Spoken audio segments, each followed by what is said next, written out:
नाज़ली, तुम यहाँ क्या कर रही हो? कुछ दिन पहले अफसून ने मेरा ट्रीटमेंट किया था और ये कहीं से भी मुझे बराबर नहीं लग रहा।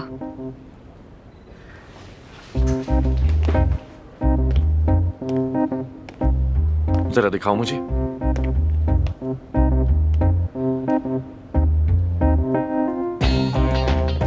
अपनी भवें ऊपर करो।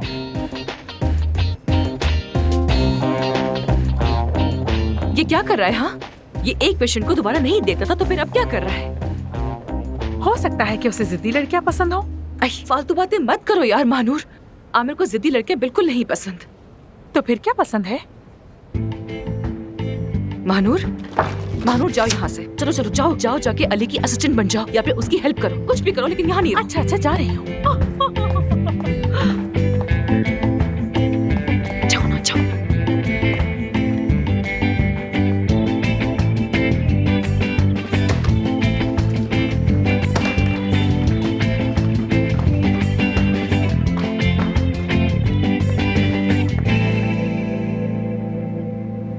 क्या आज हम साथ में डिनर कर सकते हैं? नाज़ली, मैंने तुम्हें पहले भी बताया था, जिससे एक बार मिल लूं उससे दोबारा नहीं मिलता। उसूल है मेरा। तो फिर फूल क्यों लेकर आए थे मेरे घर? क्योंकि तुम मेरे घर मेहमान बनकर आई थी और मुझे लगा मैंने अच्छा सलूक नहीं किया। माफी मांगना चाहता था। मेरी आईब्रो ठीक कैसे होंगी? तुम्हारी आईब्रोज तो बिल्कुल ठीक है। डॉक्टर अफसून ने बहुत अच्छा काम किया है। कोई मसला नजर नहीं आया। ठीक है, अगर ऐसा है तो मर्जी है। अब से मैं तुम्हें कोई कॉल नहीं करूंगी क्योंकि वो तुम खुद करोगे। ठीक है, फिर हम कल मिलते हैं। ठीक है ठीक है ठीक है ठीक है। ब्रावो महानूर, क्या बात है तुम्हारी। तुमने कमाल ही कर दिया। ब्रावो, तुम अली बकाकची और अफसून दोनों की असिस्टेंट हो। क्या बात है तुम्हारी। महानूर सब संभाल सकती है। महानूर, तो क्या सिर्फ तुम ही अली बकाकची और अफसून के बीच के राब्ते का जरिया हो? क्यों, सही कहा ना मैंने?